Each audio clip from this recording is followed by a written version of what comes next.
Fasyari'ah bila haqiqah atilah. Maka syariat dengan tanpa hakikat atilah, maka dia kosong. Hanya menjalankan syariat tanpa diberi hakikat, maka dia kosong, tidak ada nilainya.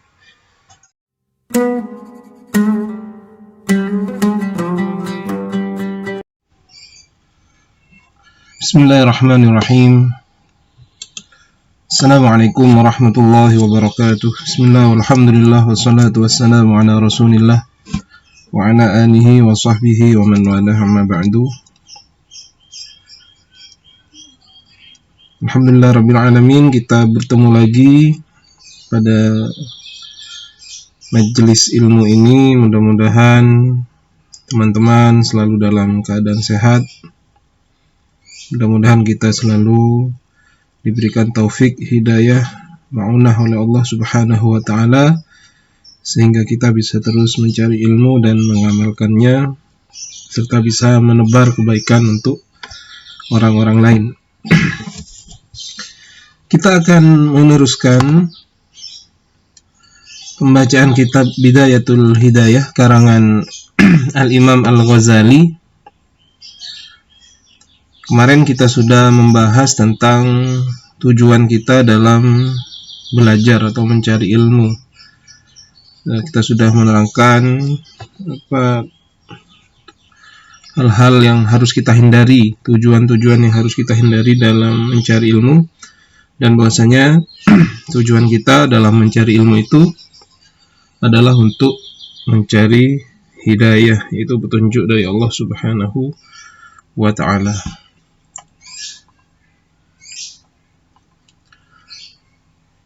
Kemudian kita lanjutkan pada paragraf berikutnya.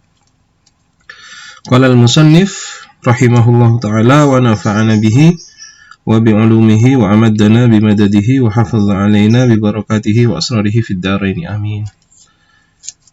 Walakin yanbaghi laka an ta'lama qabla kulli syai'in anna al-hidayata allati hiya thamaratul ilmi laha bidayatun wa nihayatun wa zahirun wa batinun wa la wusula ila nihayatiha illa ba'da ihkami bidayatiha wa la unsura ala batiniha illa ba'da al-wukufi ala zahiriha. Walakin, akan tetapi, yang bagi laka, seyogyanya bagimu, anta'lama, harus mengetahui siapa kamu, qabla kulli syai', sebelum setiap sesuatu, annal hidayah allati hiya thamaratul ilm, bahwasanya hidayah yang dia adalah buah daripada ilmu, laha bidayah, mempunyai bidayah, permulaan, wa nihayah, dan akhiran, wa zahirun, dan yang zahir, mempunyai zahir yang tampak, wa batin, dan mempunyai yang batin yang tidak tampak. Jadi setelah kita mengetahui bahwasanya tujuan kita belajar, tujuan kita mencari ilmu bukanlah untuk ingin dipuji orang, bukan mencari kesenangan dunia, atau bukan hanya mujarrad riwayah atau hanya menukil dari ulama, tapi tujuan kita adalah mencari hidayah Allah. Kemudian beliau melanjutkan, akan tetapi kita juga harus tahu bahwasanya hidayah itu mempunyai permulaan yang kemudian dijelaskan oleh Syekh Nawawi Al-Jawi dalam kitab Maraqil Ubudiyah, bahwasanya permulaan bidayah itu adalah yang disebut dengan syariah dan tariqah, syariat dan tariqah. Adapun nihayah, akhirnya disebut dengan al-haqiqah. Jadi syariat, tariqah, dan hakikat. Ya. Kita akan sedikit mengenal apa itu syariat, tariqah, dan hakikat ya.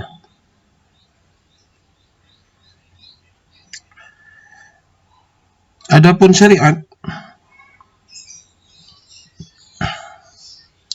ada yang mendefinisikannya, hiya al-ahkam allati kallafana biha Rasulullah sallallahu alaihi wasallam anillah jalla wa ala anil wajibat wal mandubat wal muharramat wal makruhat wal jaizat.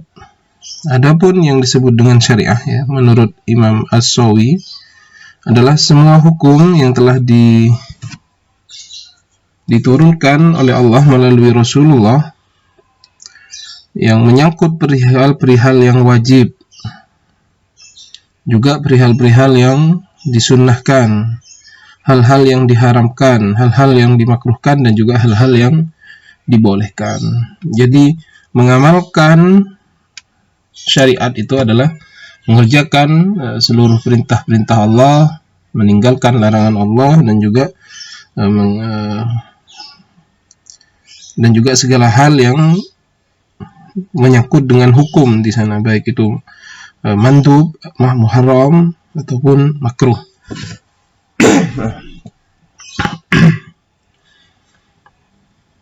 Itu yang dimaksud dengan syariat. Adapun hak tariqah, wa tariqah hiya al-amal bil wajibat wal mandubat wat tark al manhiyat wat takhalli an fudulil mubahat wal akhdhu bil ahwat kal wara'i wa bir riyadah min sahrin wa ju'in wa sumtin. Jadi yang disebut dengan tariqah adalah mengamalkan dengan semua hal yang wajib dan juga hal-hal yang sunnah, dan juga meninggalkan segala hal yang dilarang, dan juga membersihkan diri dari fudulil mubahat, dari hal-hal mubah yang bersifat berlebihan, dan juga bersikap hati-hati dengan bersifat wara', dan juga dengan melakukan riyadhah dengan cara tidak tidur malam ya, beribadah pada malam hari, dan juga berpuasa, dan juga sedikit bicara. Itu adalah tariqah. Jadi lebih tinggi tingkatannya dari syariat.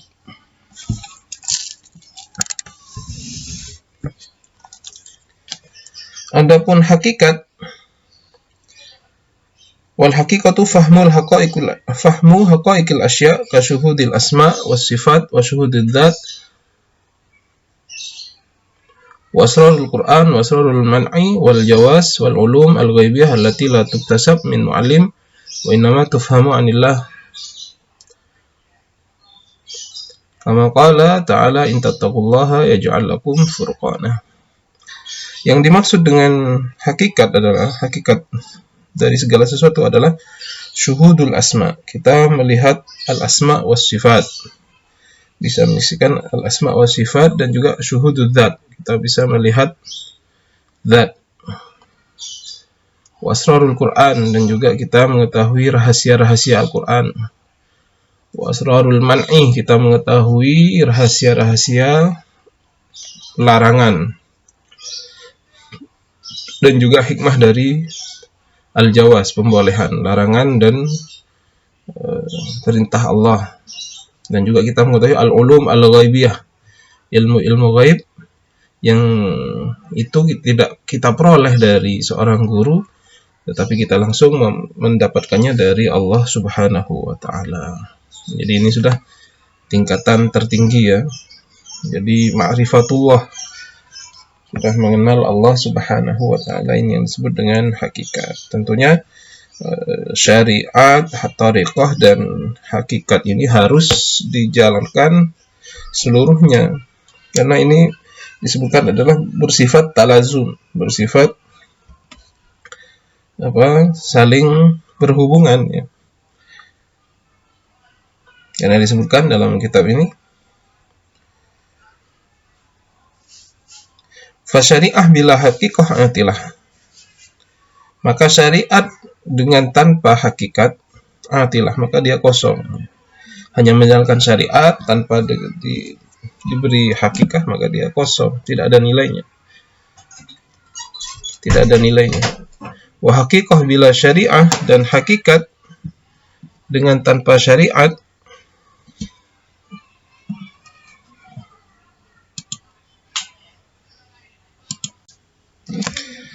Ya, kita lanjutkan. Dan hakikat dengan tanpa syariat adalah batilah, batal, aila la khaira fiha, tidak ada kebaikan di dalamnya. Jadi ini adalah sesuatu yang harus dilalui ya.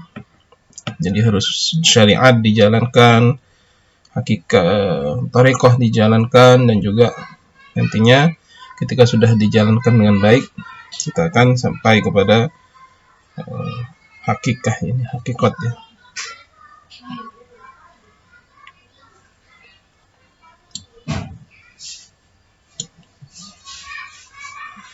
Wala usula ila nihayatiha illa ba'da ihkami bidayatiha, dan kita tidak akan sampai kepada nihayah, pada akhirnya, akhir daripada bidayah itu, yaitu yang kita sebut dengan hakikat tadi, illa ba'da ihkami bidayatiha, kecuali kita telah ihkam ini artinya itsbat.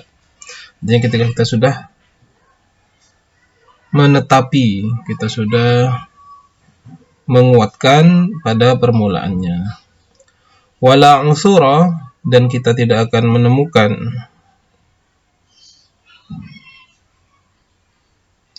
kita tidak akan mengetahui ala batiniha, kita tidak akan mengetahui kepada batinnya itu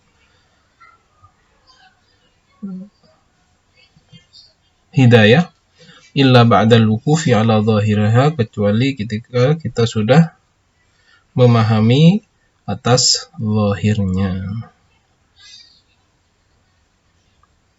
Dan ini diumpamakan antara syariat, hakikat dan syariat, thariqah dan hakikat ini dengan safinah. Jadi syariah itu diibaratkan sebuah safinah atau sebuah kapal, adapun thariqahnya diibaratkan dengan lautan, adapun hakikat adalah diibaratkan dengan lu'lu atau mutiara yang terdapat di kedalaman laut. Jadi kita mengarungi laut dengan perahu, kemudian thariqahnya adalah kita melalui laut itu sendiri. Kemudian kalau kita ingin sampai kepada hakikatnya yang ada di dalam, kita harus menyelam untuk mendapatkan mutiaranya itu.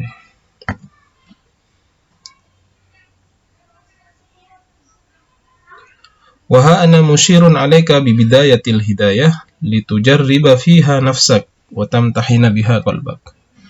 Maka di sini saya memberikan isyarat kepadamu dengan bidayatul hidayah, dengan kitab bidayatul hidayah, litujarriba fiha nafsaka, agar engkau bisa menguji dirimu, wa tamtahin biha qalbak, dan kamu bisa menguji hatimu.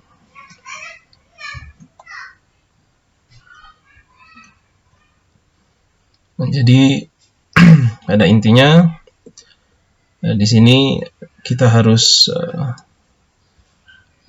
memahami bahwasanya yang disampaikan Al-Imam Al-Ghazali dalam kitab Bidayatul Hidayah ini adalah awal kita untuk menempuh jalan thariqah dan syariah hakikat tadi. Karena makanya disebut di sini kitabnya adalah Bidayatul Hidayah. Tujuannya agar kita bisa menguji diri kita dan menguji hati kita.